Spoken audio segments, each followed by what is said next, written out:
our next news item being that the Magic gave Jamahl Mosley a 4-year contract extension. Well deserved. Well deserved, Jamahl Mosley. You took Rick Carlisle flaming your chances in Dallas as he walked out the door, and you made lemonade out of lemons. Jokes aside, truly a really incredible rebuild turnaround that the Magic have going, and a team that gave Boston problems in the play-in tournament. I'm here, I watched the Heat fumble again, a late lead to Denver, and the vibes around the Casillas Center are not great, man. A lot of angst, a lot of exasperation from friends of the show like Wes Goldberg that you shouted out, and the other members of the Heat beat, and people around the organization just oh man, we've lost 4 straight now. We're the only team that's lost 7 straight and won 7 straight. But if we get Boston, if we get anyone but Boston in the first round, we think we'll be okay. That is clearly the North Star of all of this, which I think is very interesting, I guess.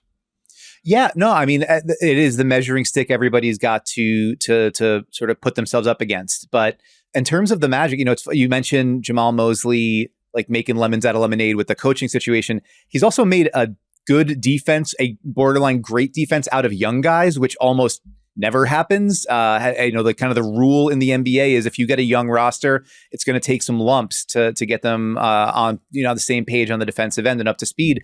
He took over a team that was 24th in defensive efficiency the season before he got there, and then since it's just a steady upward trajectory. 17th, 11th last year, and now this year 4th, and that has been consistent from basically. Once they had that really rocky start to last season and then played above 500 ball over the last, I want to say 57, 58 games. And they have just kept steadily climbing and building. And some of that is, individual pieces. Jalen Suggs, is going to get all defensive consideration. Jonathan Isaac, when he's on the floor, is an absolute menace.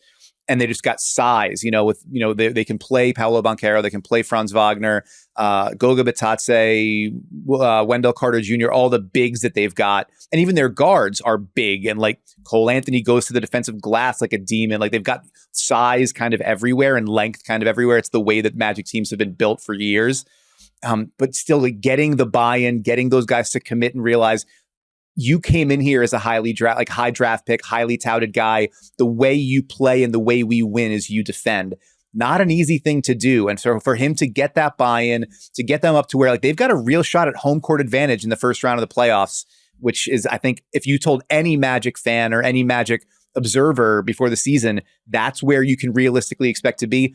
I don't know that they would have bought it, but this is already the best season they've had since Dwight Howard was gone. And it's got a chance to be the first, put them in position to maybe win their first playoff series and even longer than that. So tremendous job, for Jamahl Mosley and that staff.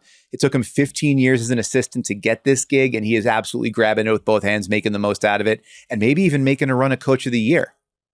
I have a gif flashing in my head of Will Ferrell, long curly Jufro, Flint, Michigan Tropics jersey, 4th place. Because it would be momentous. It really would.